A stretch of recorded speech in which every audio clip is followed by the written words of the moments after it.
ऋषियों के मन में आया कि हमारी धर्म पत्नियां और दूसरों का गुणगान कर रही हैं। ये गुणगान कर किस कर रही हैं?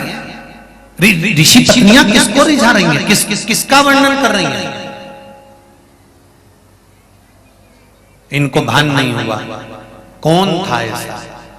ऋषि पत्नियों से पूछा ऋषियों ने कि तुम किसका गुणगान कर रही हो? तो ऋषि पत्नी बोली कोई पुरुष है, नग्न अवस्था में बैठा हुआ है, तन पर कोई वस्त्र नहीं है, पर उसके चेहरे पर तेज बहुत है, उसके मुख पर भगवान का भजन बहुत है, उसके मुख पर कीर्तन बहुत है। क्रोध आ गया ऋषियों ने विचार करा एक काम करते हैं, जो भी व्यक्ति वन में डोल रहा है नग्न अवस्था में, एक काम करते हैं इसको किसी खड्डे में पटक देते हैं। एक खड्डा खुदवाया मार्ग में। ऋषियों ने जिस मार्ग से भोलेनाथ जी जाने वाले थे, इनको मालूम नहीं कि भोलेनाथ जी है तो समझते हैं संसार का साधारण सा मनुष्य है। जिस मार्ग से शिव जी जाने वाले थे उस मार्ग में एक बड़ा सारा खड्डा खुदवाया। देवाधिदेव महादेव जा रहे थे। शंकर जी ने खड्डे को देख लिया था कि बहुत बड़ा खड्डा खुदा हुआ है। शिव जी तो सब जानते थे पर लांग कर जा सकते थे, पर शंकर जान करके उस खड्डे में गिर गए। ऋषियों ने मार्ग रोक दिया। रात्रि के समय पर एक सिंह को अग्नि की मशाल के माध्यम से उसी खड्डे में पटक दिया। एक ही खड्डे में देवाधिदेव महादेव भी हैं, एक ही खड्डे में सिंह, शेर, बाघ भी। बाबा देवाधिदेव महादेव और बाघ में दोनों में चर्चा हुई, बात हुई। भगवान शंकर ने बाघ को मारना प्रारंभ करा तो बाघ ने हाथ जोड़कर कहा, प्रभु बस एक निवेदन स्वीकार कर लो कि भले मेरे प्राण ले लो, पर मेरे शरीर की जो बागंबर है, मेरे शरीर की जो खाल है, वो आप अपने आसन में समर्पित कर लो, अपने तन पर धारण कर लो। शिव जी ने बाघ की खाल को, बागंबर को अपने तन पर धारण करा। उस बागंबर को पहनकर शंकर भगवान नीलकंठ पर पहुंच गए। भगवान शिव जब नीलकंठ पर पहुंचे, आज भोलेनाथ गंगा जी में नहाने के लिए गए। उनकी तप साधना के बल पर शरीर से पसीना बह निकला। पसीने की 5 धार बन गई। जब पसीने की 5 धार बनी तो भगवान शंकर की 5 लड़कियों ने जन्म ले लिया। जया, साथ में बोलेंगे सभी लोग, जया, विषहरा, सामरी बारी, दौतली और देव। क्या नाम था? देव। ये 5 शंकर भगवान की बेटियां जो गंगा के जल से प्रकट हुई थी, शिव के पसीने से प्रकट हुई। पहले नंबर पर जया, दूसरे नंबर पर विषहरा, तीसरे नंबर पर श्यामली बारी, फिर चौथे नंबर पर दौतली, 5वें नंबर पर देव। ये शंकर भगवान की 5 बेटियां। ये 5 पुत्रियां शिव जी के ऊपर जो जलाधारी होती है, उस जलाधारी में से जो बूंद बूंद पानी नीचे गिरता है, उस जलाधारी में इन 5 बेटियों का स्थान होता है।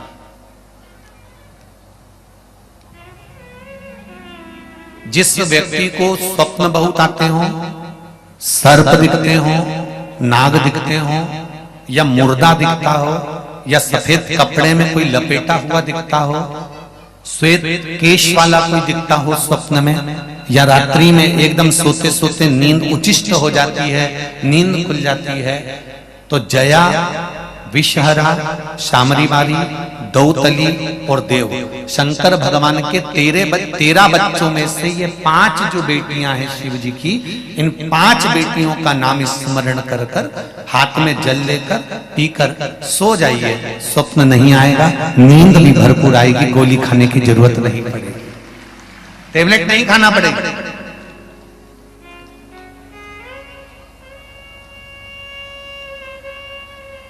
भगवान शंकर ने बागंबर धारण किया। थोड़ी देर बाद माता पार्वती को मालूम पड़ा कि मेरे पति गंगा जी में स्नान कर रहे हैं, गंगा जी में बैठे हैं और कोई 5 कन्याएं शंकर भगवान पर जल फेंक रही हैं। क्रोध आ गया माता पार्वती को। पार्वती जी को नहीं मालूम था कि इनकी पुत्रियां। माता पार्वती दौड़ कर आई, आकर देखा भगवान शंकर को। क्रोध में आकर माता पार्वती उन पांचों को श्राप देने वाली थी। शिव जी ने आकर रोक लिया, पार्वती रुको, तुम ये क्या कर रही हो? इनको श्राप क्यों दे रही हो? ये तो मेरी पुत्रियां हैं, बेटियां, आप इनको श्राप मत दीजिए। तब पार्वती जी ने श्राप का हाथ रोका। शंकर भगवान से कहा, भोलेनाथ आपसे एक निवेदन है। शिव जी ने पूछा, क्या निवेदन? अगर ये आपकी बेटियां हैं, आपके द्वारा गंगा के जल से प्रकट हुई है, तो मैं भी एक बेटी को जन्म देना चाहता हूं। शंकर भगवान ने कहा, ठीक है पार्वती, चलो मेरे साथ। भगवान शंकर पार्वती को लेकर काशी चले। काशी अविमुक्त नगरी, मोक्ष नगरी है काशी।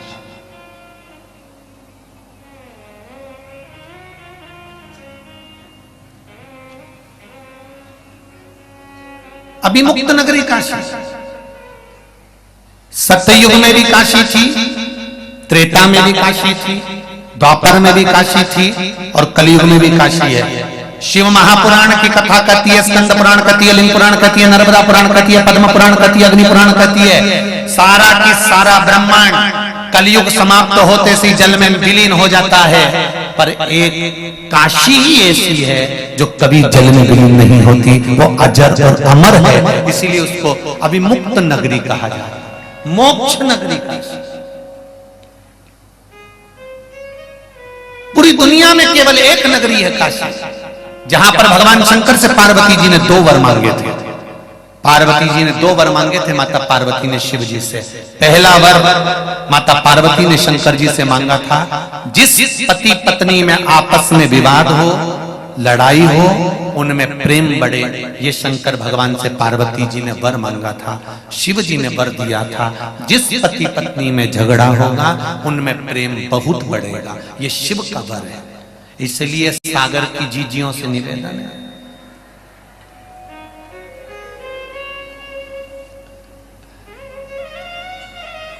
एक बात कहें आपको,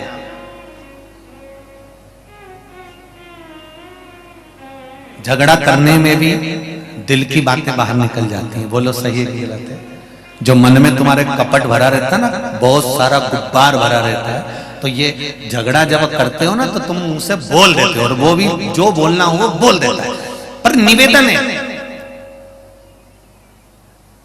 थोड़ा झगड़ा तो ठीक है, लड़ो। और जितने भी लोग लड़ते हैं ना आपस में, लड़के दुकान चले जाते हैं, नौकरी पे चले जाते हैं, और आते से ही पूछते हैं, क्यों तेरी मम्मी कहां गई? तुरंत झगड़ा कर कर गए और आते से ही पूछे, मतलब प्रेम बढ़ गया। विवाद होता है तो प्रेम भी बढ़ता है। लड़ो, पर ऐसा मत लड़ना कि अदालत तक बात पहुंच जाए। लड़ो, मना नहीं। शिवजी ने पार्वती से कहा, मैं तुझे वर देता हूं, तथास्तु कहता हूं कि जो आपस में झगड़ा होगा पति पत्नी में, उसमें प्रेम बढ़ेगा। पार्वती जी ने दूसरा वर मांगा, मुझे वर दीजिए कि काशी में जो मरेगा उसको गुरु मंत्र आपको देना पड़ेगा। शंकर भगवान ने कहा, यह कभी नहीं हो सकता पार्वती, कि काशी में जो मरेगा उसको मैं गुरु मंत्र दूंगा। पार्वती, इस वर की जगह तुम दूसरा वर मांग लो। पार्वती जी कहती है, नहीं, वर तो मुझे यही चाहिए, मुझे दूसरा वर नहीं चाहिए। महाराज, देना हो तो दीजिए जन्म जन्म, मेरे सिर पर रख दो भोले अपने ये दोनों, और देना हो तो दीजिए जन्म जन्म का। भोलेनाथ जी से माता पार्वती जी कह रही हैं, दूसरा वर देना है तो दीजिए, और वर भी कोई साधारण नहीं है, वर वो दीजिए कि काशी में जो मरेगा तो गुरु मंत्र आपको देना पड़ेगा। शंकर भगवान कहने लगे, संसार में मनुष्य जन्म लेगा और उसको गुरु मंत्र में दो, ये कहां का तरीका है? नहीं नहीं नहीं नहीं, मंत्र तो आपको देना है।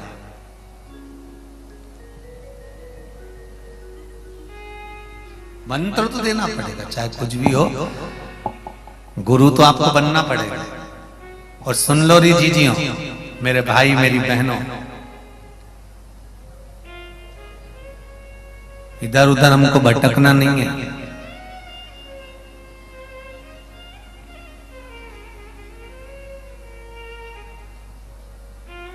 मालूम पड़े एक गुरुजी से मंत्र ले लिया, वो गुरुजी से पीछा छूटा, दूसरा गुरुजी बना लिया। होता है कभी कभी। एक बार हम कथा करने कहा गए थे तो वहां पर कहीं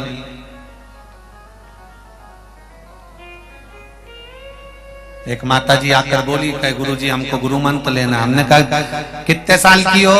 कि 82 साल की। 82। अच्छा।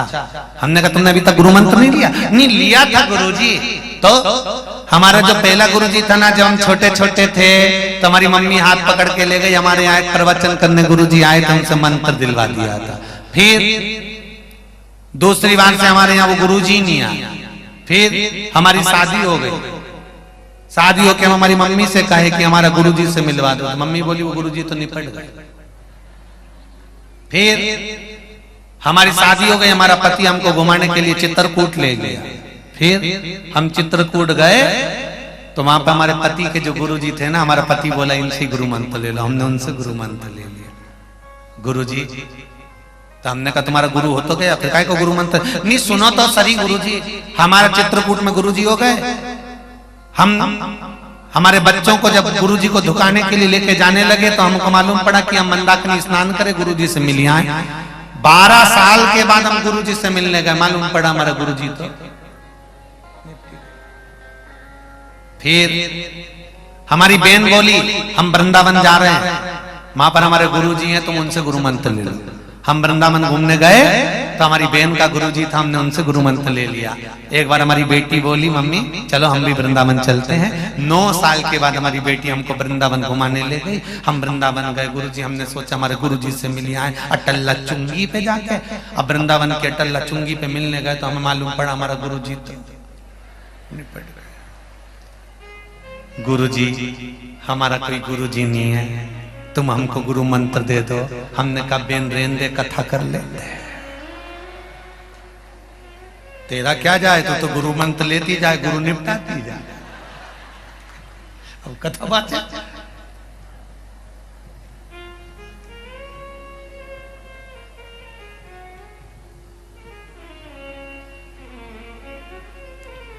इधर उधर भटकना नहीं। एक गुरु करा, दूसरा छोड़ दिया, दूसरा करा, तीसरा छोड़ दिया। पानी पियो छान और गुरु करो जान। आज का जमाना बड़ा विचित्र है कि गुरु फिरे बाजार में, हमसे दीक्षा लेओ, नरक पड़ो चाहे स्वर्ग जाओ, पर माल हम ही को देओ। आजकल के गुरु बड़े विचित्र हैं। गुरु मंत्र देंगे, बिठाएंगे, ढेर मंत्र प्रदान कर देंगे, पर ये विचार नहीं करते। भाई एक बात बहुत ध्यान लगा कर सुनना, मेरा गुरुओं से भी निवेदन है, गुरु मंत्र देते समय गुरु भी विचार करे। एक बात का ध्यान रखना, जब लोन लिया जाता है तो किसी ना किसी की गारंटी रखी जाती है। बोलो सही है गलत है? अरे बोलो तो दीजिए। तुम्हारे साथ जो जाएगा ना उसकी फाइल जमा होगी, तुम इनको पहचानते हो? Yes sir. तुम्हारे पास प्रॉपर्टी है? जी सर। तुम्हारी गारंटी रखी जाएगी, अगर इसने लोन नहीं भरा तो तुमसे लिया जाएगा, ये कागज में लिखा जाता है। उसी तरह गुरु जो होता है वो अपने शिष्य की गारंटी लेता है कि ये भजन करेगा और आपको तारना है। अगर शिष्य मंत्र लेने के बाद भजन नहीं करता तो गुरु जी को भोगना पड़ता है। इसलिए गुरु मंत्र देते समय गुरु जी भी ध्यान रखें कि सबको मंत्र देने में एक पट्टे में सबको बिठा लिया और मंत्र दे दिया, और मंत्र लेने के बाद लोग गए, फिर वही मदिरा पान करना, मांसाहार करना, भक्षण करना। और गुरु जी ने पूछा क्यों रे, तू तो गुरु मुख हो गया, गुरु मंत्र लिया है तूने और अभी भी मदिरा पान कर रहा है? अरे गुरु जी तो मुख से मैंने गुरु मंत्र लिया था, कानों से लिया था, पर पीने के बाद तो नीचे उतर जाए, यहाँ तो रे ही, इसलिए मंत्र खराब है।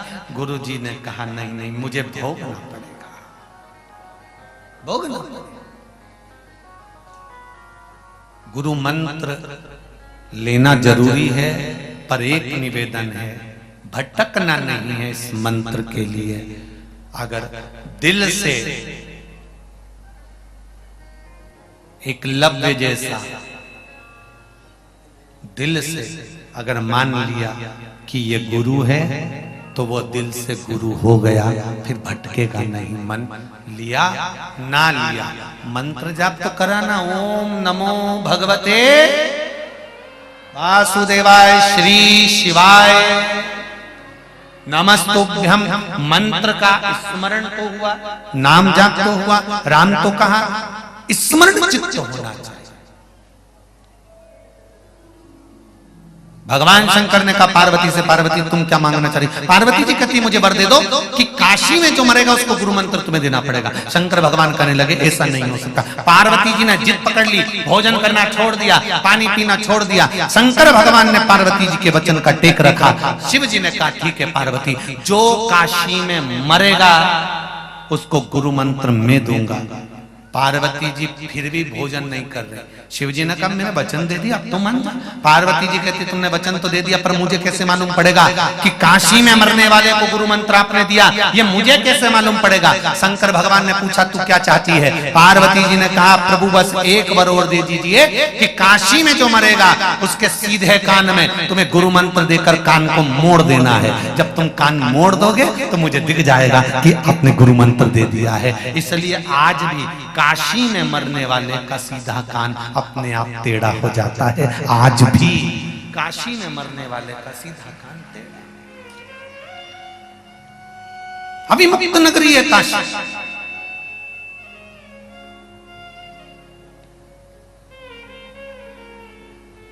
कभी मौका मिले तो मणिकर्णिका के घाट पर जाकर दर्शन करिएगा।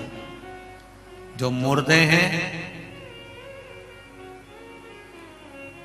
उनको देखिएगा।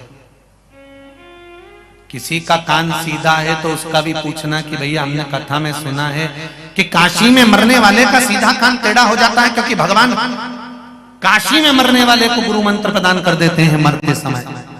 तो फिर इसका कान सीधा कैसे है? हमारे मन में भी संशय था एक दो मुर्दों को देख करके, उनका कान सीधा था। और काशी शिव पुराण में पढ़ा, शास्त्रों में पढ़ा, काशी मरणो मुक्ति एक पुस्तिका है उसमें पढ़ा कि सीधा कान टेढ़ा हो जाता है। तो फिर ये सीधा की सीधा क्यों है? पता करा तो मालूम पड़ा कि ये काशी का मुर्दा नहीं है, ये काशी के बाहर से आया है अंतिम संस्कार करने। जो काशी में प्राण त्यागता है, 5 कोस की काशी के अंतर्गत जिसका प्राण छूटता है, भगवान उसको गुरु मंत्र देकर सीधा कान टेढ़ा कर देते हैं। आज भी काशी का नियम है महाराज। काशी अभी मुक्त नगरी है काशी, मोक्ष नगरी है काशी।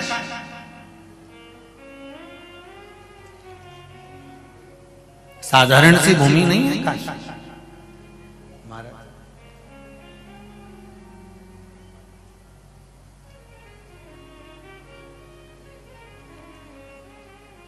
वो कहे ना, ओ भोले तेरी काशी में, ओ भोले तेरी काशी में, बन तितली में उड़ती फिरा, ओ भोले तेरी, सभी लोग बोले, बन तितली में उड़ती फिरा, ओ भोले तेरी काशी में, ओ भोले तेरी काशी में,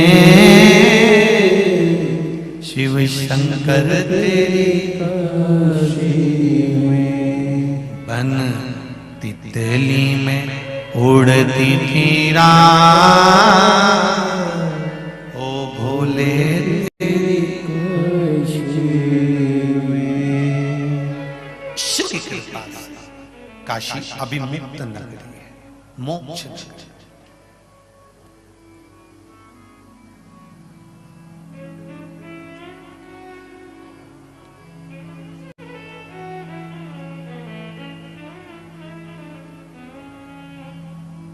महाराज काशी में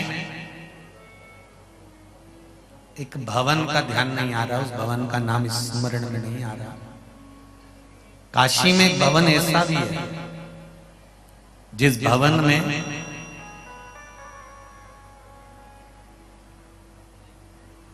तीन महीने तक रखा जाता है। खूब भरपेट भोजन करो, रहो, सत्संग करो, कीर्तन करो। 3 महीने में अगर आपके प्राण छूट गए उस भवन में तो मुक्ति का फल प्राप्त। और वहां बहुत लोग जाते हैं। वो भवन का नाम अगर बाबा ने चाहा तो कल कथा में वर्णन करेंगे। ऐसे भवन भी काशी में है।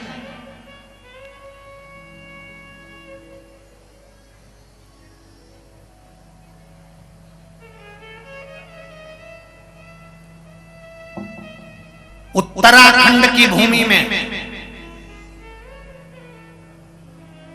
देवभूमि, काशी में, शंकर के धाम में, 12 ज्योतिर्लिंग में, या शिव के धाम में, शिव मंदिर में, या भगवान के तीर्थों में अगर किसी के प्राण छूट भी जाए तो हमारा तो यहाँ व्यासपीठ से निवेदन है, रोना मती, बल्कि ढोल मंजीरा बजाते हुए उसका अच्छे से अंतिम संस्कार करना। वो भगवान से रोना नहीं, क्योंकि जन्म होता है तो मृत्यु निश्चित हो जाती है कि कहां मरना है, कब मरना है, किस जगह पर मरना है और कितनी बजे मरना है। माता के गर्भ से बच्चे का जन्म होता है और नाल जब कटती है, नाल जब कटती है, उस नाल कटने के समय पर बस नाल कटी और मरने की तारीख, तिथि, पल, घड़ी, नक्षत्र सब लिख दिया जाता है कि अब इसको कब मरना। जब तक अब मां के गर्भ से जुड़े हुए बच्चे की नाल नहीं कटती तब तक मरने की तारीख नहीं लिखाती। गरुण पुराण कहती है, पद्म पुराण कहती है, अग्नि पुराण कहती है, मां के गर्भ से बच्चा बाहर निकला, नाल कटी और नाल कटते से उसके मरने की तारीख, तिथि, पल, घड़ी, नक्षत्र सब लिख दिया जाता है कि कौन सी जगह पर मरेगा, कब मरेगा, किस स्थान पर मरेगा।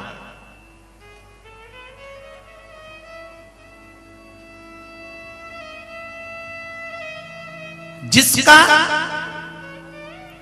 मृत्यु लोक में 84 लाख योनियां काटने के बाद अंतिम क्षण होता है, प्राण छूटते हैं और इसका वापिस अगर जन्म नहीं होना होता है तो भगवान इसके प्राण किसी तीर्थ में ही निकालता है, जिससे इसके बाद इसका फिर जन्म नहीं होगा।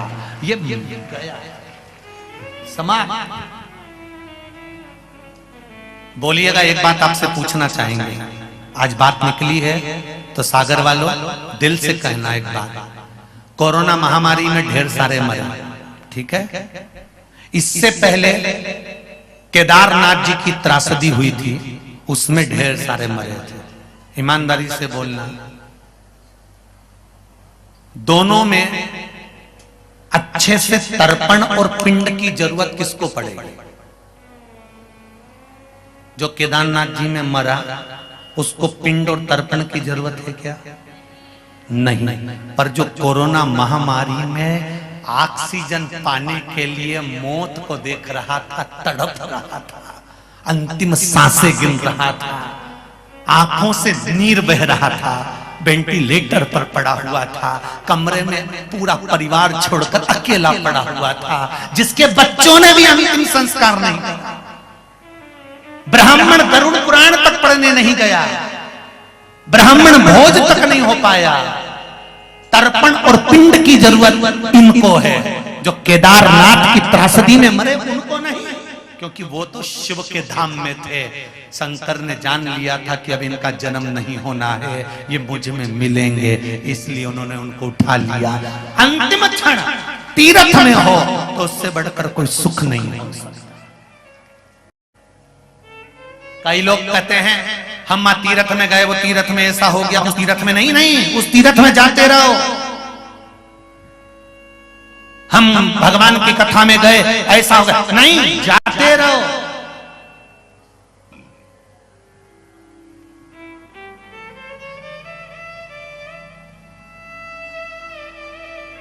तेरे मंदिर में आना मेरा काम है, हर मेरी बिगड़ी बनाना तेरा काम। हाँ जाओ, पर जान मूझ कर कोई गलती मत करो, कोई ऐसा काम ना करिए जिससे किसी को कष्ट उत्पन्न।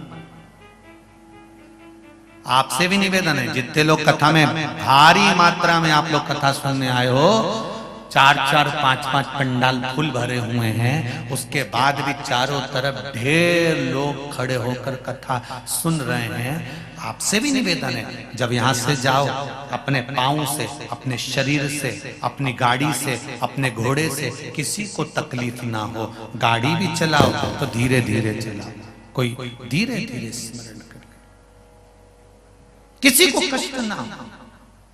भगवान देवाधिदेव महादेव की पावन धरा है काशी, अभिमुक्त नगरी है काशी। शंकर भगवान ने पार्वती को ले जाकर काशी में नंदनवन में बिठा दिया। नंदनवन में जब माता पार्वती जी बैठ गईं काशी की उस भूमि पर, तब नंदनवन में बैठी हुई काशी में पार्वती जी ने शिव जी से पूछा, आप कहां जा रहे हो? शिव जी बोले, मुझे थोड़ा सा काम है। पार्वती, अगर तुम्हें कुछ चाहिए तो सामने ये अशोक का वृक्ष है, इससे जो मांगोगे वो मिल जाएगा। पार्वती जी ने अपने एकांत शोक को मिटाने के लिए सम्मुख में खड़े हुए अशोक के वृक्ष से हाथ जोड़ कहा, अशोक के वृक्ष मुझे कन्या प्रकट कर दो। अशोक के वृक्ष ने कन्या प्रकट करी, वो पार्वती की पुत्री अशोक सुंदरी हो गई। शंकर भगवान के 13 बच्चों में सबसे छोटी बेटी थी अशोक सुंदरी, जो प्रकट हुई।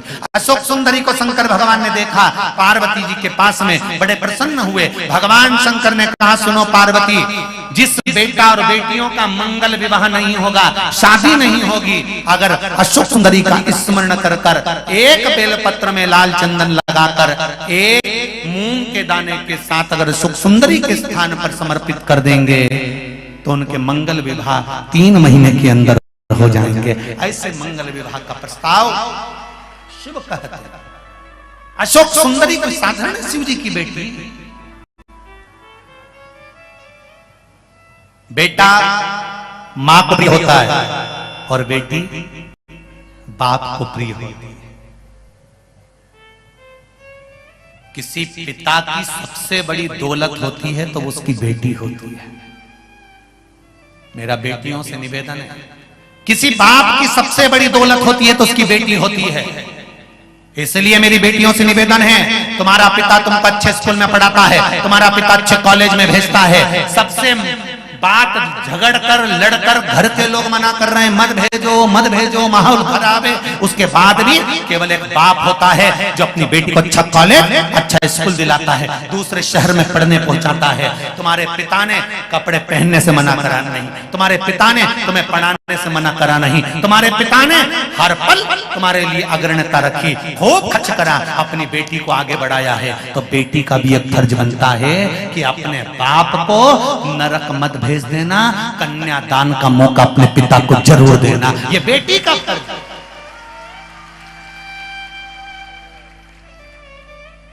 जिस बाप के घर में बेटी का जन्म होता है और वो बेटी अगर पिता को बिना बताए, पिता के हाथ बिना कन्यादान के अगर बेटी कोर्ट में जाकर या अन्य जगह जाकर विवाह कर लेती है तो वो बाप को 94 तरह के नरकों में भोगना पड़ता है। और बेटी उस बाप को जब अंतिम क्षण में बेटी भी जब ऊपर जाती है और उसको देखने को मिलता है तो बाप तड़प तड़प कर कहता है, मैंने कौन सी तेरे को कमी रख दी थी जो तूने मेरे को बिना बताए कहां विवाह कर लिया बेटी, कन्यादान का मौका नहीं दिया। मेरा बेटियों से निवेदन है, बाप को कन्यादान का मौका जरूर दो जिससे तुम्हारा बाप नरक ना भोगे। ऐसी गलत जगह विवाह मत कर लेना। बॉडी और साड़ी दिखा दिखा के फैशन में ये नए ये लोंडे हो।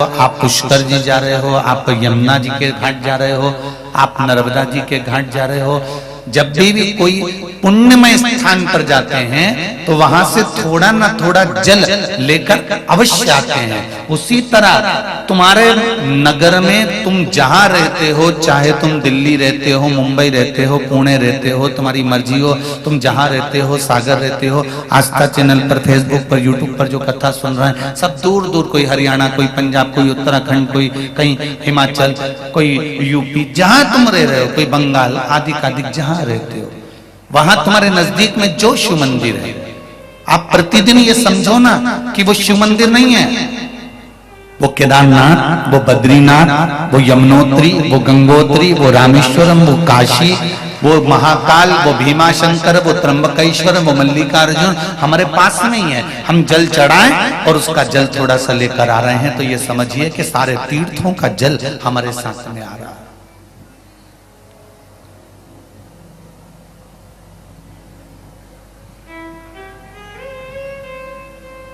एक बार श्री वेदव्यास जी महाराज सुखदेव जी महाराज से बात संवाद कर रहे थे।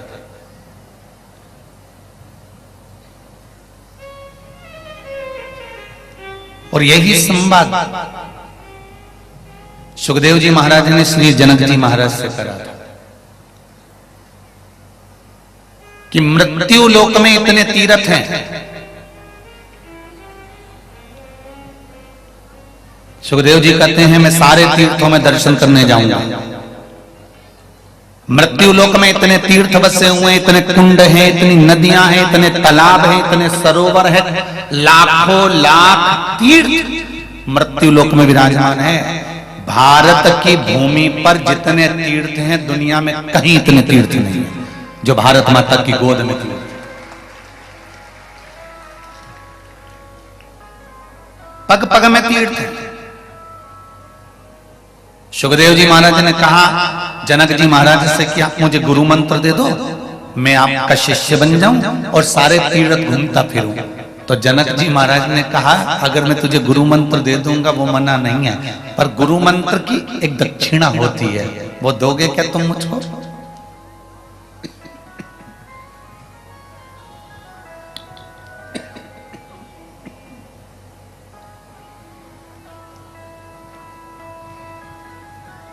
गुरु मंत्र की एक दक्षिणा होती है, क्या आप मुझे वो दोगे? जनक जी ने जैसे ही कहा तो सुखदेव जी महाराज के मन में आया कि गुरुजी ऐसी कौन सी दक्षिणा मांगने वाले। बोलो सुखदेव जी वो दक्षिणा देने को तैयार हो? सुखदेव जी ने कहा अगर मैंने गुरु मंत्र ले रहा हूं तो दक्षिणा भी दूंगा। बोलो क्या दक्षिणा देना पड़ेगा?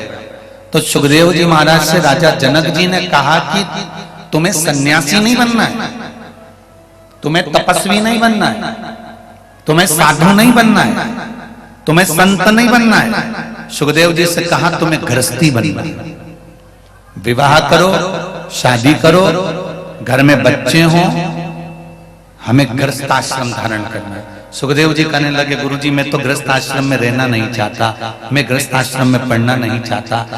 जनक जी ने कहा साधु बनना सरल है, तपस्वी बनना सरल है, साधक बनना सरल है, गंगा नर्मदा यमुना के घाट पर एकांत में बैठकर भजन करना सरल है, पर गृहस्थाश्रम में पत्नी और बच्चों के बीच रहकर भगवान की एक माला जपना कठिन है। इसलिए सबसे बड़ा आश्रम है गृहस्थ आश्रम।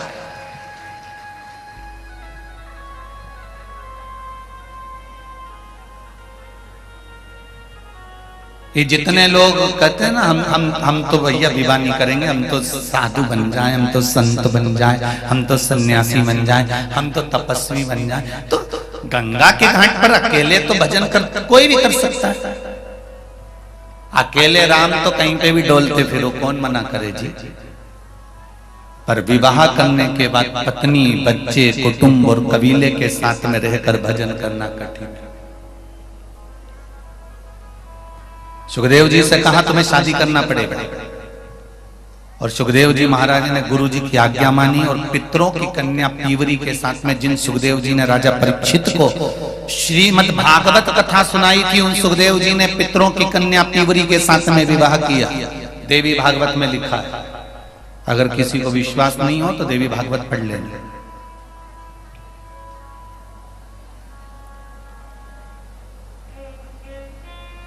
पितरों की कन्या पीवरी के साथ में सुखदेव जी का विवाह हुआ।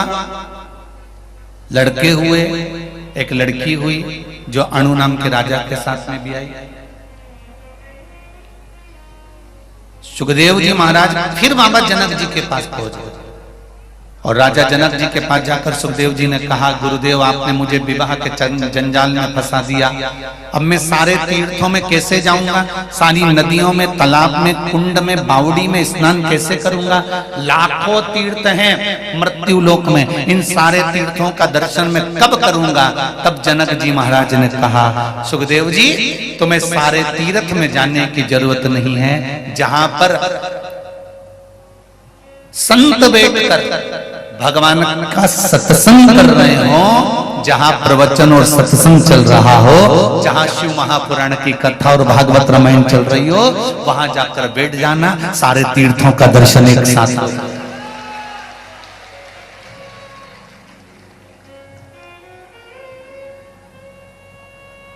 सागर वालों बहुत ध्यान से सुनना, और जितने लोग आस्था और मोबाइल पर कथा सुन रहे हैं वो भी सावधानी से सुनना कि सारे तीर्थ जिस समय पर शिव महापुराण की कथा प्रारंभ होती है उस दिन से लेकर जिस दिन विराम होती है उस दिन तक सारे तीर्थ, सारी नदियां, सारे तालाब, सारे कुंड, सारी बावड़ियां, सब की सब जहां कथा होती है उस पंडाल में आकर विराजमान हो जाते हैं, उसके भीतर आ जाते हैं।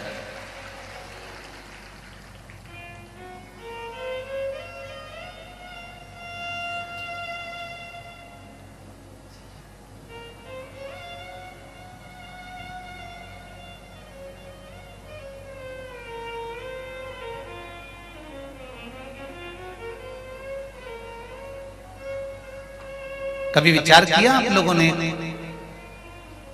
जिस जगह पर कथा होती है, जहां पोथी रखी होती है, सारा की सारा पंडाल, सारा की सारा टेंट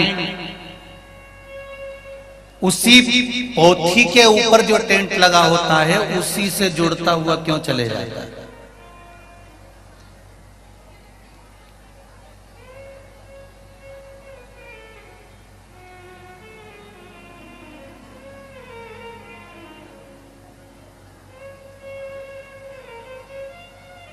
क्यों कहा जाता है कि बेलपत्री के वृक्ष के नीचे अगर दिया लगाने का बोला है तो बेलपत्री का वृक्ष बड़ा होना चाहिए। छोटा सा बेलपत्री का वृक्ष और उसके नीचे तुम दिया लगा रहे हो तो उसकी छांव तुम्हारे ऊपर नहीं आएगी क्या? नहीं। तो बेलपत्री का वृक्ष बड़ा होना चाहिए, जिसके नीचे आप बैठ कर दिया लगाओ तो उसकी छत्र छाया रहना चाहिए। क्यों कहते हैं कि पंडाल में बैठकर जहां मौका मिल जाए, जहां जगह मिल जाए, पंडाल के भीतर बैठकर शिव महापुराण की कथा सुनना चाहिए। उसका कारण क्या है कि जो पंडाल बनता है वो शंकर भगवान की इस पोथी के ऊपर से चालू होता उससे जुड़ता 1 2 3 4 पीछे 5 साइड में 6 ऐसे बढ़ते जाए। जब एक दूसरे से जुड़ा होता है तो इसकी छत्र छाया अंत तक पड़ी रहती है, जहां तक आप बैठे हैं। वो तो भीड़ बढ़ जाती है तो लोगों को, अब जैसे आज भी अपार भीड़ होने के कारण लोग भयंकर खड़े हुए हैं, उधर भी इधर भी और पीछे। पर फिर भी हम तो कहेंगे अगर कहीं मौका मिले, आपको जगह मिल जाए तो बैठने का भी प्रयास करना। फ्रिज में जो सामान रखा जाता है, फल रखे जाते हैं तो वो सड़ते हैं। अरे बोलो जल्दी से, नहीं। फ्रिज में दूध रख दोगे तो फटेगा। अरे पीछे वाले भी बोलो रे, नहीं। फ्रिज में सब्जी रख दोगी वो सड़ेगी? नहीं। फ्रिज में अगर तुमने सामान रखा है तो वो खराब नहीं होता। उसी तरह कथा सुनने जाओ तो पंडाल के अंदर बैठो क्योंकि ये वो फ्रिज है जिसमें एक बार कोई पहुंच जाता है तो संसार में सड़ता नहीं।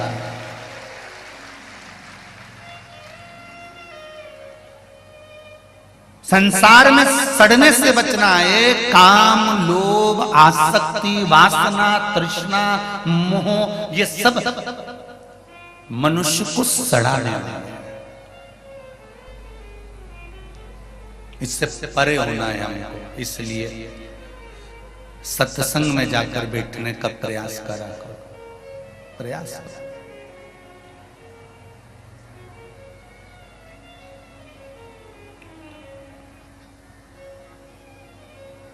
ना राम नाम लीनो तूने भरी जवानी में, तू डूब के मर जा रे चुल्लू भर पानी में, तू डूब के मर जा रे चुल्लू भर पानी। जिसने मनुष्य की देह धारण करने के बाद अगर भगवान का भजन नहीं करा, स्मरण नहीं करा, संकीर्तन नहीं करा, तो उसका जीवन बेकार है। बहुत ध्यान देना, पहले भी कथा में कहा, फिर कह रहा है। पत्नी, बच्चे, घर और खाने को भोजन, पेट भरने का सामान तो तुम जितने जन्म लोगे प्रत्येक जन्म में मिलेंगे। सुन लेना रे भाई।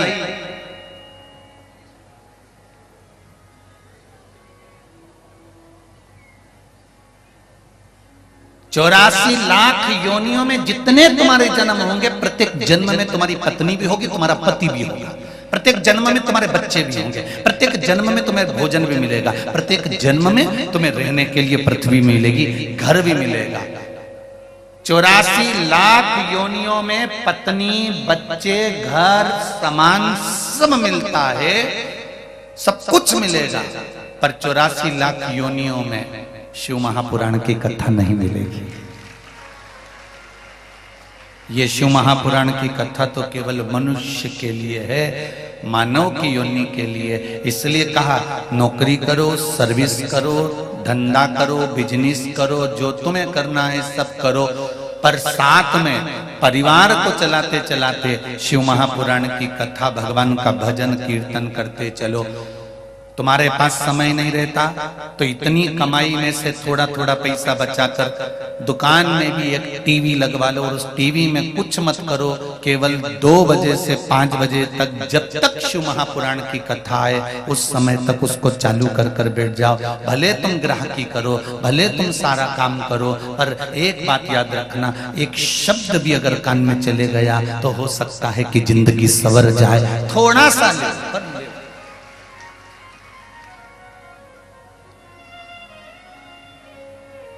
धर्म पत्नी भी अपने पति से कह सकती है, थोड़ा सा समय निकाल कर कथा सुन लिया करो। दिन में समय नहीं मिले तो रात्रि में सुन लिया करो। अब पति कहेगा मैं इतना थक जाता हूँ, कहाँ कथा सुन पाता हूँ, कहाँ समय। और सत्य बात है माताओं, पुरुष के ऊपर गृहस्थी का बोझ बहुत ज्यादा होता है।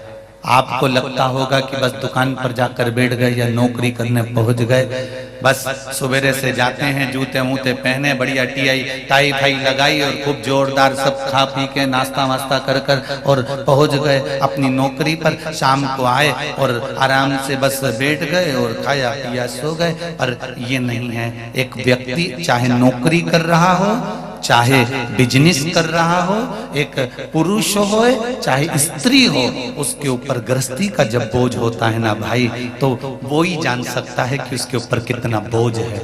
आप केवल उसका विल पावर मजबूत कर सकती हो। आप अपने पति से कह सकती हो और पति अपनी पत्नी से कह सकता है कि समय निकाल कर, ये मानव का देह है, बच्चों के लिए करना है, परिवार के लिए करना है, कुटुंब के लिए करना है, सब कुछ करना है, घर भी बनाना है, गाड़ी भी लेना है, दुकान भी चलाना है, सबको देखना भालना, सब कुछ तुमको करना है। हम कह भी देंगे ना कि तुम ये सब छोड़ दो, तो तुम नहीं छोड़ सकते, क्योंकि मनुष्य का शरीर जब भगवान ने बनाया तो मनुष्य ने परमात्मा से पूछा कि तूने मुझे बनाया क्यों है, तो परमात्मा परमात्मा ने एक शब्द कहा, मैंने दो कारणों से तुझे बनाया है, एक कर्म का भोग भोगने के लिए, दूसरा भजन करने के लिए। मृत्यु लोक में जाएगा तो तेरे को परिवार का भरण पोषण करना पड़ेगा। ये परिवार कौन है? तो भगवान कहते हैं तेरे बेटे, पूर्व समय में तूने जिससे कर्जा लिया होगा वो तेरे बेटे बनकर जन्म लेंगे। पूर्व समय में जिसने तेरा साथ दिया होगा तू शादी कर कर उसका साथ दे रहा होगा। पूर्व में तूने किसी का बुरा करा होगा तो कोई तो बुरा करने के लिए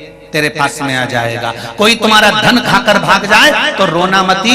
भगवान कहते हैं कि पूर्व में तू उसका खाकर चले गया था, मर गया था, तो आज तेरा खाकर वो चले गया। इतना सारा पैसा एक जगह पर लगाया, एक कंपनी में लगाया, एक बैंक में जमा करा, मालूम पड़े बैंक की भाग गई। तो ये कैसे भाग गई? तुमने तो विश्वास करा था, पूरा काम करा था, कागज तैयार थे, सब लिखा पड़ी थी, कोई प्लाट तुमने लिया था, उस पर किसी ने कब्जा कर लिया।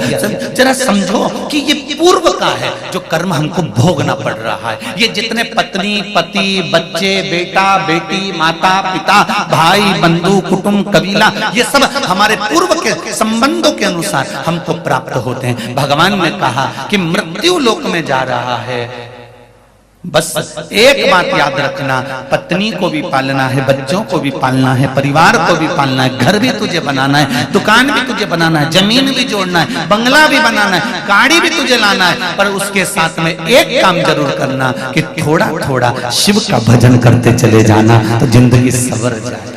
थोड़ा मात्र एक चुटकी बराबर के नमक के बराबर जिंदगी में आप थोड़ा सा शिव महापुराण को ले आए।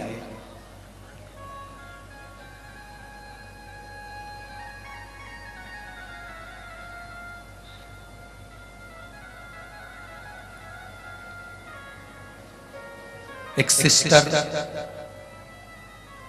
पत्र लिखी है कक्ष में, सवेरे जब मिले थे उस समय पर पत्र आया है। उस पत्र में कृष्ण है,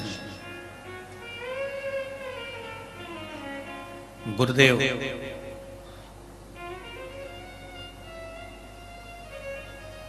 मैं हॉस्पिटल में नौकरी करती हूँ, सरकारी हॉस्पिटल में हूँ।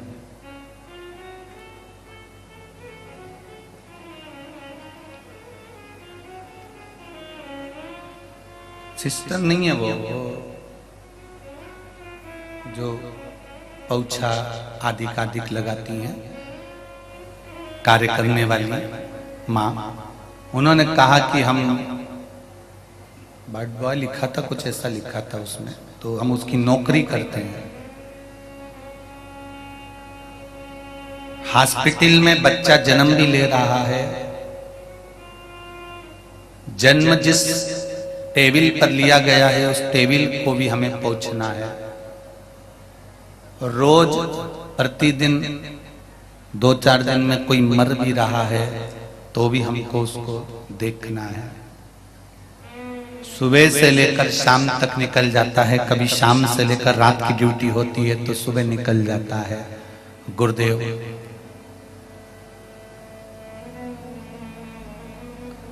उस बीच में हम मंदिर नहीं जा सकते, पर हम घट की जिभ्या से श्री शिवाय नमस्तुभ्यम जपते हैं।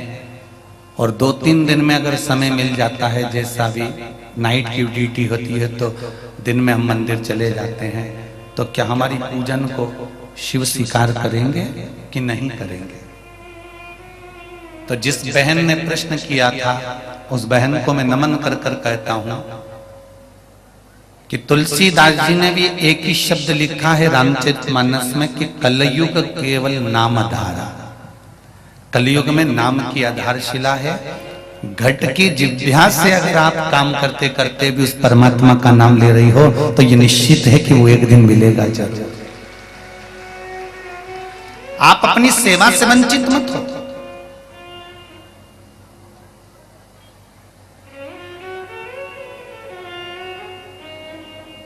आप अपनी सेवा से वंचित मत हो।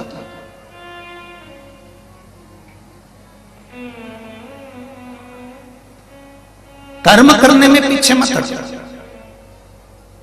अगर आपकी सेवा की नौकरी है, जिस कर्म में आप लगे हो उसको दिल से करो। मनुष्य की देह है तो झूठ भी बोलना पड़ेगा, कपट भी करना पड़ेगा, बेईमानी भी करना पड़ेगी, छल भी करना पड़ेगा। कली काल में जन्म हुआ है, तुम सतयुग में पैदा नहीं हुए हो, और ना तुम त्रेता में ना तुम द्वापर में पैदा हुए, कलयुग में पैदा हुए हो। इसलिए घर को चलाने के लिए तुम्हें झूठ भी बोलना पड़ सकता है, बेईमानी भी करना पड़ सकती है, छल भी करना पड़ सकता है, कपट भी करना पड़ सकता है, पर ये सब कुछ तुम करो अपने परिवार को चलाने के लिए कर रहे हो, इसका ध्यान करना। पर इसके साथ एक काम जरूर करना, ये सब कुछ तुमने किया क्योंकि परिवार को चलाना था, बच्चों को पालना था, परिवार को लेकर चलना था, थोड़ा सा आगे बढ़ना था। पर उसके साथ एक काम करो कि देव अधिदेव महादेव का मंत्र जाप, ओम नमः शिवाय, नमः शिवाय या श्री शिवाय नमस्तुभ्यम, ये भी ना कर सको तो कम से कम 1 लोटा जल शंकर के मंदिर में जब चढ़ाओ तो उनसे कहकर जरूर आना कि मैं तेरे दरवाजे पर आने के काबिल नहीं हूं, क्योंकि मैं झूठ बोलता हूं, मैं छल करता हूं, मैं कपट करता हूं, मैं बेईमानी करता हूं, मैं प्रपंच करता हूं, तेरे मंदिर में आने के लायक नहीं हूं। पर मैंने सुना है बेटा जब गंदगी में गिरता है, बेटा जब नाली में गिरता है, बेटा जब कीचड़ में गिरता है, गंदे बेटे को, नाली में पड़े हुए बेटे को पड़ोसी कभी गोदी में नहीं लेता। कोई लेता है? तुम्हारे रिश्तेदार कीचड़ में गिरे हुए बच्चे को कभी गोदी में नहीं लेंगे, ना उसे गले लगाएंगे। पर कीचड़ में गिरे हुए बच्चे को अगर गोदी में लेती है और लेता है तो उसका माँ और बाप लेता है। उसी पर हम कितने भी बुरे हैं पर तू गोदी में लेगा, ये निश्चित।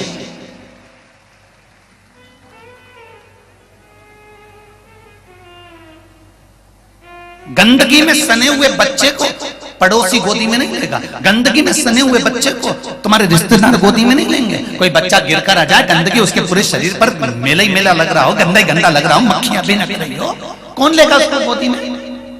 कोई नहीं।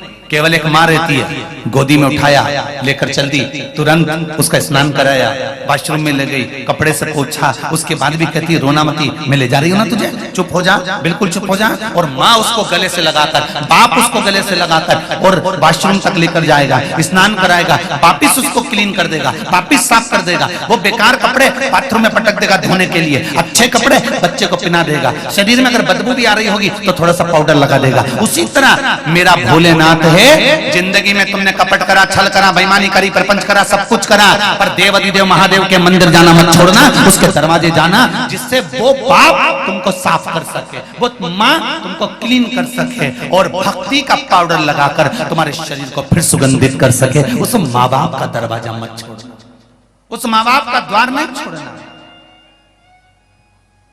परमात्मा की चौखट नहीं छोड़ना। कलयुग में आए हो, हम कह देंगे तुमको कि जिंदगी भर सत्य बोलो तो तुम सत्य नहीं बोल पाओगे। एक बार पत्नी ने तुम्हारे पास आकर पूछ लिया कि मैं कैसी लग रही हूं, तुमने कह दिया हरी घास में भैंस जैसी लग रही है, तुमने सत्य बोला, उसको बुरा लग जाएगा, दूसरे दिन तुम आके चली जाएगी। इसलिए संसार में आने के बाद तुम्हें झूठ बोलना पड़ेगा। वो कैसी भी लगे तुम्हें हमेशा कहने लगेगा क्या जोरदार लग रही है, वो कैसी भी लगे पर तुमको हमेशा बड़ाई करना पड़ेगी। भोजन में मिर्ची भी तेज हो गई तो तुम बोल नहीं सकते, फिर भी कहोगे भोजन बहुत अच्छा बना। नमक तेज हो गया तो भी तुम्हें कहना पड़ेगा कि नमक अच्छा बना। और कितना भी क्रूर से क्रूर तुम्हारी सर्विस में, नौकरी में कोई अच्छा ऐसा ऑफिसर आ गया जो दिन भर तुमसे चिढ़ता, दिन भर चिढ़ता, उसके बाद भी तुमको उसको सलूट मारना ही पड़ेगा, अच्छे से बोलना ही पड़ेगा, मन नहीं करे तो भी बोलना पड़ेगा, तो भी कहना पड़ेगा good morning sir, good day sir, तो भी कहना पड़ेगा यस सर।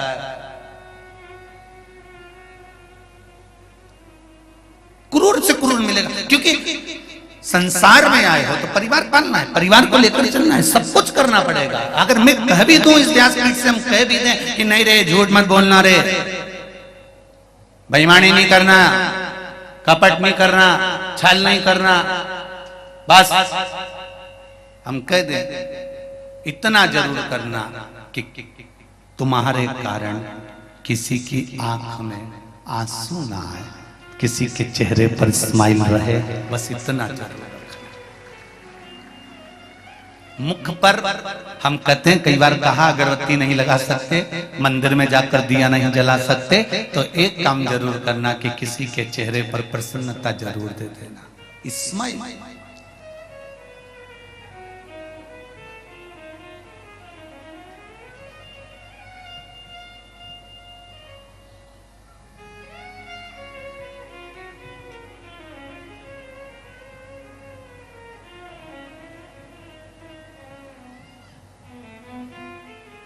सत्य की ओर चलिए,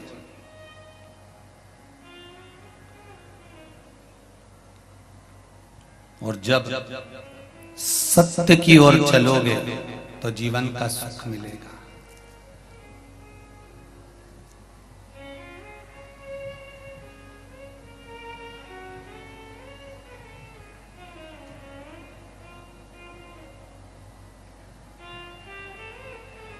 महाराज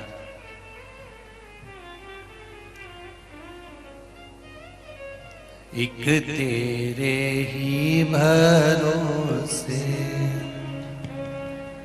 हवा बिच उड़ती जाऊंगी, बाबा डोर तो छठीला में कटी जाऊंगी, भोले मेरी पतंग बाबा मेरी पतंग। कभी कभी हो जाता है सामने कपट भी। आपको मालूम है युधिष्ठिर को धर्मराज युधिष्ठिर कहते थे। क्या कहते थे? बोलो जरा जम के बोलो। धर्मराज युधिष्ठिर कहते थे।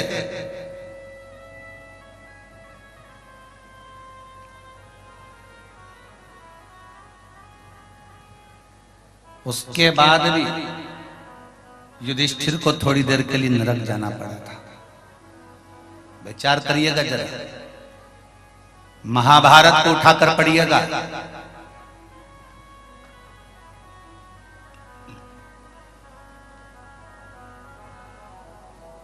युधिष्ठिर और नरक, हाँ, धर्मराज कहते हैं उसको, धर्म की ध्वज धारण करने वाला है, और वो नरक चले गया।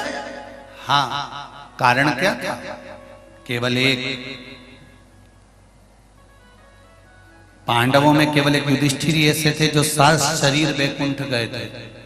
जब बैकुंठ में गए तो बैकुंठ में जाकर उन्होंने देखा कि पूरे बैकुंठ में उनके द्रौपदी नहीं मिली, अर्जुन नहीं मिला, नकुल नहीं मिला, सहदेव नहीं मिला, भीम नहीं मिला।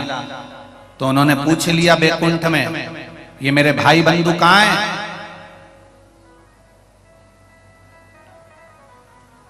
मेरे भाई बंधु कहां हैं?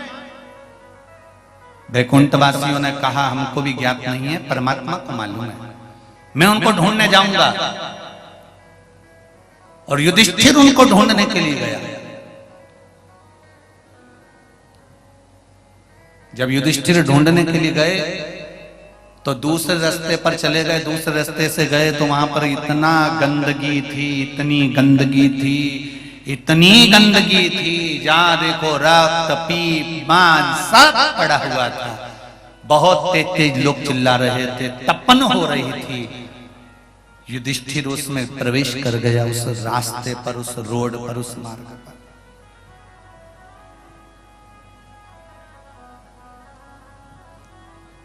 और युधिष्ठिर जब उस जगह पर प्रवेश करा,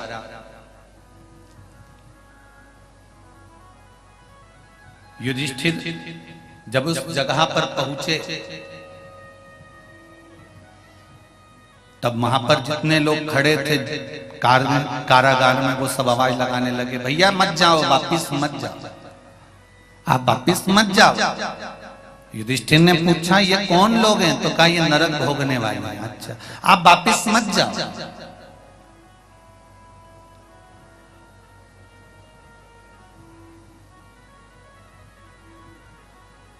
युधिष्ठिर ने बैकुंठ से आए हुए पार्षदों से कहा तुम चले जाओ, मैं इनके लिए यहीं रुक जाता हूँ। युधिष्ठिर थोड़ी देर वहां रुके, उनके शरीर की तरंग से जितने लोग नरक में पड़े थे वो सब स्वर्ग की ओर चले गए। थोड़ी देर बाद युधिष्ठिर घूमते घूमते वापस बैकुंठ में पहुंच गए। बैकुंठ में भगवान विष्णु मिले और भगवान विष्णु से बैकुंठ अधिपति से युधिष्ठिर ने पूछा, ये बताओ कि मैं वहां गया था वो कौन सी जगह थी? युधिष्ठिर के प्रश्न थे तो बैकुंठ अधिपति ने कहा कि तुम्हें नरक लेकर जाया गया था, तुम नरक में गए थे। धर्मराज युधिष्ठिर ने कहा, मैंने जिंदगी भर पुण्य करा, सत्कर्म करा, मैंने हमेशा अच्छा काम करा, इसके बाद भी मुझे नरक क्यों भेजा गया? तो भगवान विष्णु ने कहा कि तुमने नीचे पृथ्वी पर युद्ध के दौरान एक छल कर दिया था, एक कपट कर दिया था। क्या कपट करा था? अश्वत्थामा के मरने की खबर गुरु द्रोणाचार्य को झूठी दे दी थी और गुरु द्रोणाचार्य सिर मलमल कर रोते रहे थे। कपट करा, कपट के बल पर तुमने मारा है, इसलिए तुमको कपट से ही वहां ले जाया गया था। मेरे भाई बंधु कहां हैं? तब बैकुंठ में भाई बंधु दिखे तो पूछा, तुम कहां गए थे? तो अर्जुन कहता है, नकुल सहदेव भीम द्रौपदी कहती है कि मृत्यु लोक में जो हमने गलत कर्म करा था, जरा से धन और वैभव के चक्कर में हमने अपनों का खून बहाया था, इसलिए हमको नरक मिला था, पर आपके तरंगों से हम वापस लौट कर आ गए। महाराज, संसार में आए हो तो अपनी भगवान विष्णु के एक शब्द को याद रखना कि भगवान नारायण से युधिष्ठिर ने कहा कि मुझे नरक भोगना पड़ा है जरा से कर्म के लिए। हां,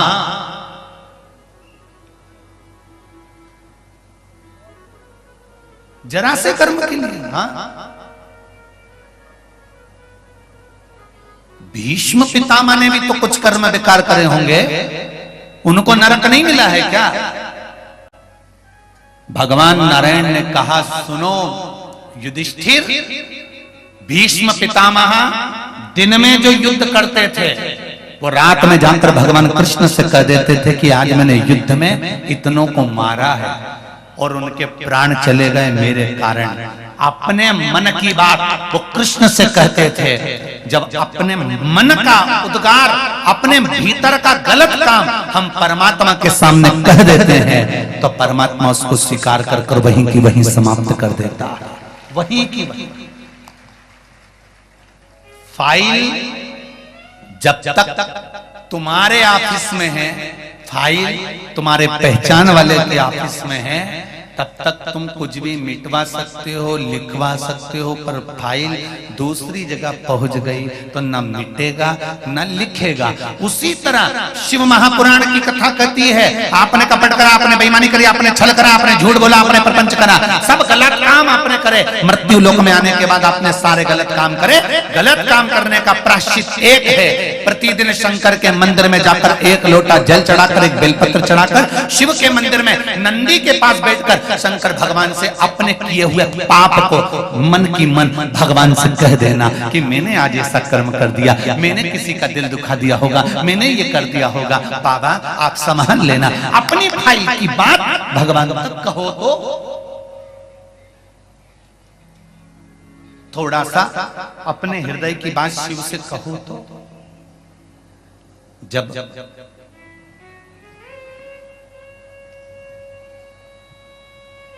मन की बात आप भगवान से कहना प्रारंभ करेंगे तो भगवान सुनेगा। चलो एक बात आप लोगों से आज पूछते हैं, व्रत क्यों किया जाता है? बोलो रे सागर वाली जीत जी, जितने लोग बैठे हो सब प्रेम से बोलो, व्रत क्यों करते हैं?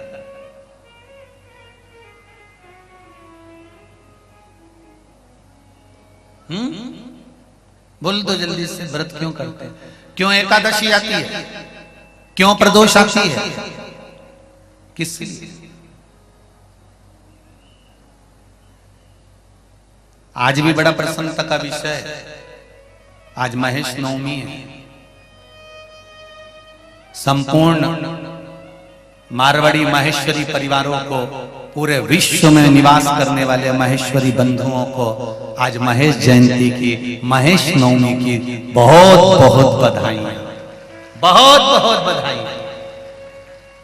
पर एक निवेदन है मेरा संपूर्ण महेश्वरी बंधुओं से, आपको कोटि कोटि बधाइयां हैं महेश जयंती की, महेश नवमी की। पर एक निवेदन है मेरा, महेश जयंती के दिन ही केवल शंकर की आराधना नहीं करना है। कई बार कई लोगों के मुख से हम सुन लेते हैं कि नहीं, हम तो नारायण को मानते हैं, हम केवल श्रीनाथ जी को मानते हैं, हम केवल इन देवता को मानते हैं, हम शंकर जी का प्रसाद नहीं लेते, हम शिव मंदिर नहीं जाते। मेरा निवेदन केवल इतना है, आप किसी को भी मानो, पर आज महेश जयंती के दिन एक संकल्प ले लो कि हम मारवाड़ी महेश्वरियों की उत्पत्ति भगवान महेश और उमा के माध्यम से हुई है। आज हम संकल्प लेते हैं कि हम किसी को भी माने, पर भगवान शंकर की निंदा नहीं करेंगे, भगवान महेश की निंदा नहीं करेंगे। बस ये संकल्प हमारे भीतर।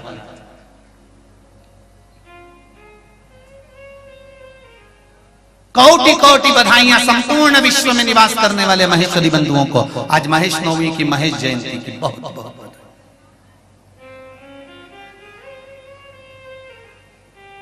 हम जिसकी उत्पत्ति हैं, जिस भगवान महेश ने हमारी उत्पत्ति करी, कई बार हम बात में उनका निंदा कर बैठते हैं। हम शंकर मंदिर नहीं जाते, हम शंकर जी का भजन नहीं करते, हम शंकर जी का प्रसाद नहीं लेते, शंकर कौन है, हम शिव मंदिर। ये निंदा ना करें, हम भले किसी को भी माने पर शिव निंदा से दूर।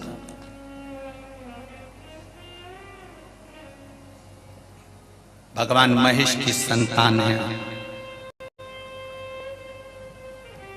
माता पिता हैं आपके, उनकी निंदा ना हो, और ना निंदा सुनना ना निंदा करना। बहुत बहुत बधाइयां हैं महेश जयंती की, महेश नवमी की संपूर्ण विश्व को।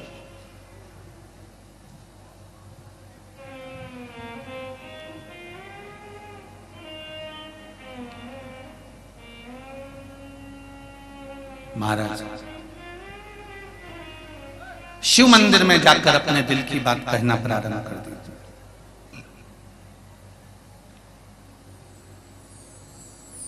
शिव महापुराण की कथा में कभी बैठने का मौका मिले, कभी जितने लोग आस्था पर सुन रहे हैं और जितने लोग फेसबुक पर सुन रहे हैं, कभी जिंदगी में शिव महापुराण की कथा के पंडाल में बैठने का मौका मिले तो कथा सुनते सुनते जब श्री शिवाय नमस्तुभ्यम का जाप आया, उसके तुरंत बाद बाबा से अपने दिल की बात कहने का प्रयास करना। जब कोई कथा वक्ता श्री शिवाय नमस्तुभ्यम शिव महापुराण के मूल मंत्र को बोले, जैसे भागवत का मूल मंत्र है ओम नमो भगवते वासुदेवाय, रामचरितमानस का मूल मंत्र है सीताराम राम राम सीताराम, गीता का मूल मंत्र है श्री कृष्ण शरणम,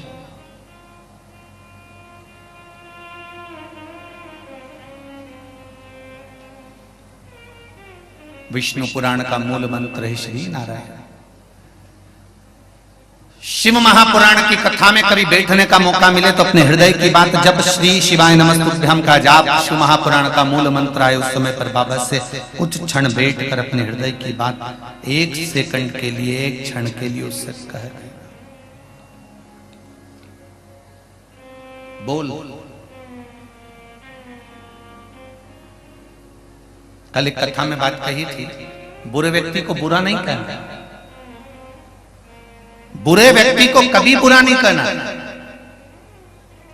रावण के पास में विभीषण रहता था और विभीषण को लात मार दी थी रावण ने, और विभीषण को लात मारा, विभीषण उठा, भैया को प्रणाम करा, भैया बहुत बहुत धन्यवाद, आपने मेरी परवरिश करी, मेरा ध्यान रखा, अब मैं आपको नमन कर कर यहां से जा रहा हूं। विभीषण चाहता तो विभीषण को लात मारी थी, भाई था, कह सकता था दो शब्द अपने भाई लंकाधिपति रावण को, कुछ भी बोल सकता था, पर विभीषण ने कोई शब्द नहीं करा, कोई शब्द नहीं बोला, उल्टा प्रणाम करा। प्रणाम कर कर विभीषण वहां से उठकर दूरी बनाकर चले गया। शिव महापुराण की कथा कहती है, कोई आपको अपशब्द कहता है, ताने देता है, गाली देता है, आड़ा टेढ़ा बोलता है, उसको पलट कर अपशब्द नहीं कहना है। बस एक काम विभीषण जैसा करना। विभीषण ने रावण से दूरी बना ली थी, कहीं दूर चले गया था। आप भी उससे मिलो पर व्यवहार की दूरी बना लीजिए कि अब हमको इससे ज्यादा व्यवहार नहीं रखना। शब्द के तीर